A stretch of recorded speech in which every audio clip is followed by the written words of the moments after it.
How y'all doing? I'm Pastor Adam. I just want to say hi and welcome. I apologize, we're not doing sermon messages on Sundays anymore. We're putting things on YouTube and we're allowing it to work that way. We are doing Bible studies during the week, and we would love for you to come and hang out with us during the Bible studies. But today, I'm going to talk to you about Jacob's wives. It's going to be from the book of Genesis, chapter 29, 15 through 30. And today I'm reading out of the English Standard Version translation of the Bible. So please join me and let's get started. Then Laban said to Jacob, "Because you are my kinsman, should you therefore serve me for nothing? Tell me, what should your wages be?" Now Laban had two daughters. The older was Leah, and the younger was Rachel. Leah had eyes that were weak, but Rachel was beautiful in form and appearance. Jacob loved Rachel, and he said, "I will serve you for 7 years for your younger daughter Rachel." Laban said, "It is better that I give her to you than I should give it to any other man. Stay with me." So Jacob served for 7 years for Rachel, and they seemed to him but just a few days, because he had so much love for her. Then Jacob said to Laban, "Give me my wife, that I may go into her, for my time is completed." So Laban gathered all together the people of the place and at this place and made a feast. But in the evening he took his daughter Leah and brought her into Jacob, and he went into her. Laban gave his female servant Zilpah, to be the daughter of Leah. To be with his daughter Leah as her servant. And in the morning, behold, it was Leah. And Jacob said to Laban, "Why have you done this to me? Didn't I serve you for Rachel? Why have you deceived me?" Laban said, "It is not done so in our country to give the younger before the firstborn. Complete the week of this one, and I will give you the other also in return for serving me for another 7 years."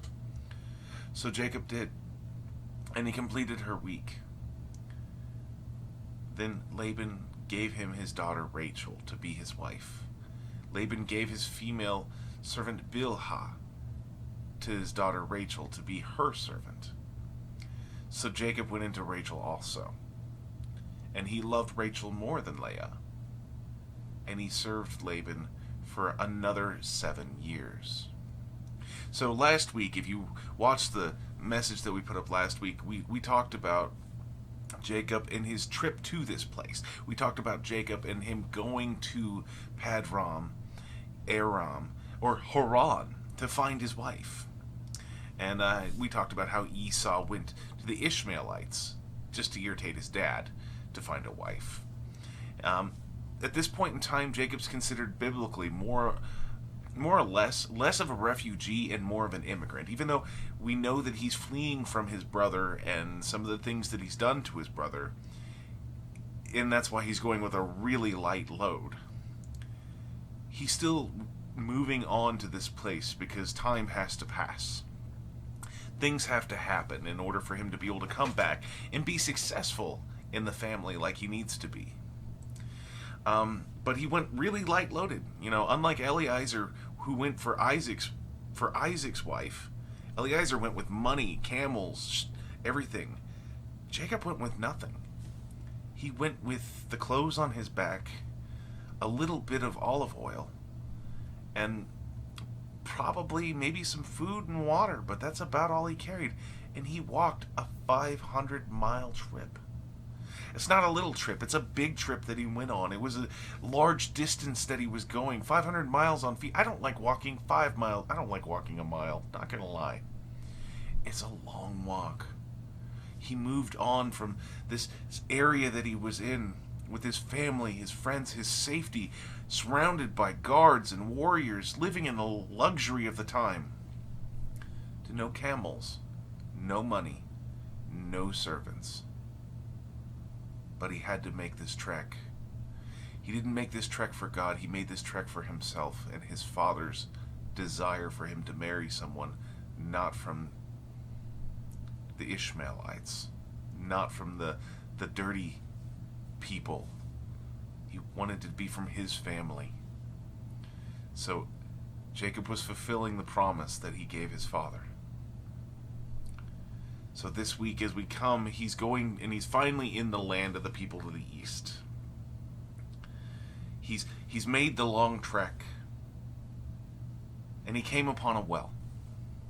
Kinds of sound familiar, right? We think Eliezer again, but it wasn't him.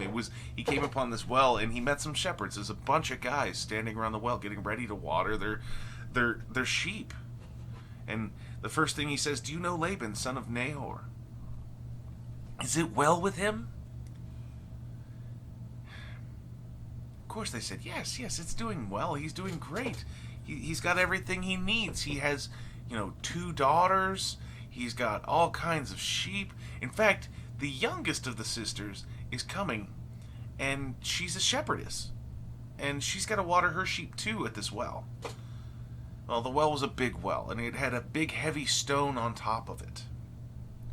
And in order to water the sheep, one had to lift up the big stone while somebody else drew the water. And Jacob stayed behind to make sure he could lift up the stone for Rachel when she came.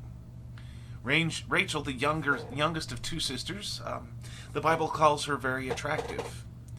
It calls her a beautiful figure and a lovely face, and that's downright a lot of praise in the scriptures if they're talking about how beautiful a woman is. And so we have to realize she's not just a pretty face, she's a beautiful body, but so much that Jacob fell instantly head over heels with her. I don't know if it was love to start off with, if it was just a striking, but it was something that hit him, and he knew that she was it. He rolled the stone off the well, and he watered her flock, and then he kissed her. And it's not the kind of kiss that you would think you'd be kissing, because honestly, she was his cousin. He was just happy that he was in a place where he could be safe. Because when she found out who he was, she said, "Oh, I'm going to go get your uncle. I'm going to go get my dad." And when her dad showed up, he kissed him too. And he brought Jacob into his house. And Jacob stayed for a month.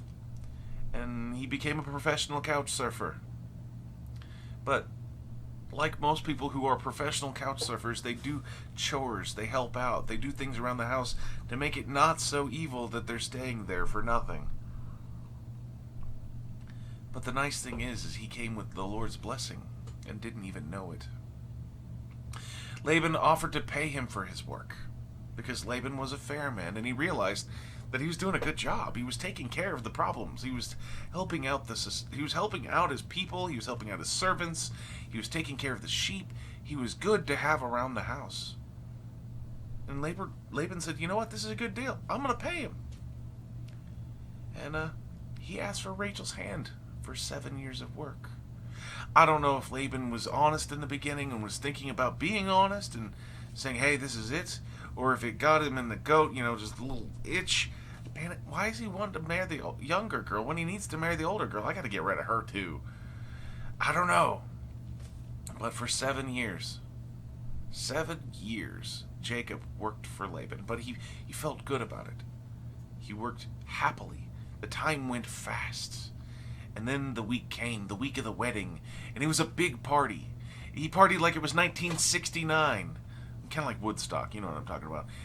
So he drank a lot, probably. He probably had a lot of happiness, a lot of craziness that went on. And when he finally went into his tent, he was probably snookered beyond belief. So Laban, realizing that he has 2 daughters, and one's going to be a little harder to get rid of than the other, Leah, even though she appears through the scriptures an intelligent young woman, maybe wasn't as pretty as her sister. And Leah got snuck into his tent, snuck into his bed. And what happened? He was drunk. She was there. He did his thing. She became his wife. It was a sneaky way. It was a definite sneaky thing to do. And Leah, being who she was kind of a plain woman. But she knew what she needed. She knew she needed to be married. Midrashic tradition has a tendency to put her and Rachel as twins. And you see rivalries from them later on and through the scriptures, and you see how they have these issues between each other, one fighting against the other. The two probably had this issues fostered from youth. She only married Laban because she was tricked. Because Jacob was tricked. She only married because Laban tricked Jacob. She didn't. It doesn't say anything about her will. It just says that she was tricked, that she was there. She was part of this. She had to be part of this in some way. But a week after she got married, a week after they came together, Rachel, they got married again. Well, he got married again, didn't he? To a second wife, to Rachel. For 7 years more work, but just a week after their marriage. Laban was definitely blessed by Jacob's presence. He labored for him for 14 years. Got 2 wives out of it. Only wanted 1, but got 2. These sisters, they didn't know that this was going to happen when this all started, I'm sure. And Laban probably didn't even know this is what he was going to do. But he chose to do something that was against Jacob. But Jacob took it in stride. What do we learn from this story? The story doesn't speak of Yahweh Elohim. It doesn't speak of God. It shows how we relate to each other. And it shows to show us how we relate to each other, how we relate to our family. Remember, Jacob, just as much as his uncle, were the chosen few. They were part of God's family. We have to relate to the chosen in such a way that we think would be right. Jacob didn't react with violence. He could have been fuming mad. He could have poisoned his father-in-law, his uncle. He could have done bad things. He could have gotten angry. But instead, he married another wife and he worked another 7 years. 7 is a distinct number that we see in Hebrew. The 7 is a complete number. God created the world in 7 days. Actually 6 days, and on the 7th he rested. 7 is an important thing to think about. It is a large amount of time, a complete amount of time. From these scriptures we do learn some things. We learn that we're going to have to put in some labor if we're the chosen. If we're Christians serving God, we're going to have to put in labor. It's God's will that we put in labor. And sometimes it's even to our kin. The ones we consider, who consider themselves Christians, and the ones that are chosen themselves. We have to serve them, we have to serve each other, but we also have to take care of it. We have to earn our witness. If we walk into a community and we try to say that we're Christian, we have to prove it every time. If we walk into a community and try to say that we're ministers, we have to prove it every time. People question us at every chance we get. I think Eliezer had it the easy way. He had a whole lot of gold camels and stuff, and that's how he got the wife quickly. But Jacob showed us that really, as the chosen, we're going to have to work for it. It's not going to be easy. But that's okay. It's worth it in the long run. He ended up with 2 wives. And from those 2 wives and from their 2 servants, he ended up actually with 4 wives.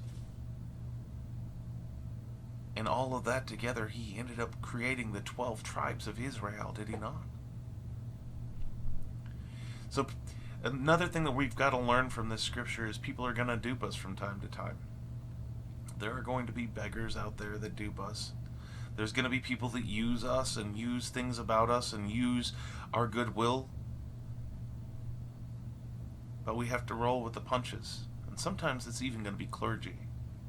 There are pastors out there, or people that call themselves pastors, that are anything but shepherds. There are people out there that say they're ministers and that do anything besides serve other people. It's real. And there are people that are out there doing that, but we must be resolute in our decisions like Jacob was. We have to be resolute in our values. Our word has to be our bond.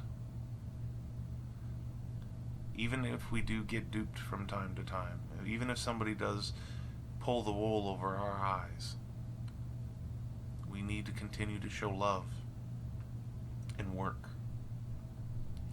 The third thing I really like to point at, something that pops into my head, is that we're going to be surprised from time to time by the amazing things happening around us. Jesus came from the house of Judah. Judah was a son of Leah, the older, humbled sister, the less attractive sister. But we need to allow God's providence to surprise us. Jesus didn't come from the line of the pretty girl, did he? He came from the line of the one who was more plain. From humbleness comes great things, but God will show amazing providence in our lives if we allow God to show us, and we have to allow it to surprise us from time to time.